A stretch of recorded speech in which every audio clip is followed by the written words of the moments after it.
ভৈরবের বেশ কয়েকটি স্থানে টাস্কফোর্স অভিযান, মাদকের বিরুদ্ধে যে টাস্কফোর্স অভিযান, আমাদের মাদকদ্রব্য নিয়ন্ত্রণ অধিদপ্তর এবং র্যাব সহ আমরা এই অভিযান পরিচালনা করি।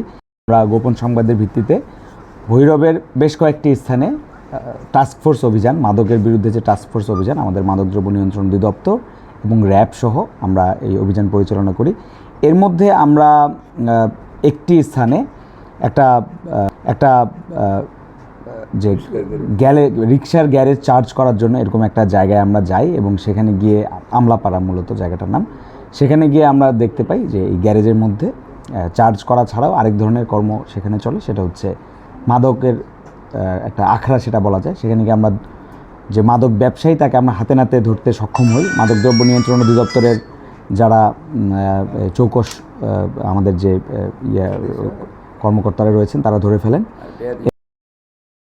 এবং সেখানে আমরা লক্ষ্য করি যে আমরা 10 পিস ইয়াবা পাই।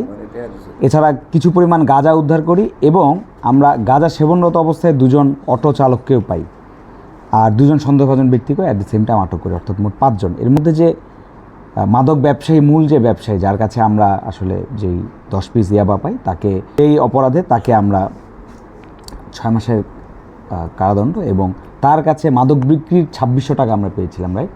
2600 টাকা আমরা তাকে অর্থদণ্ড করেছি।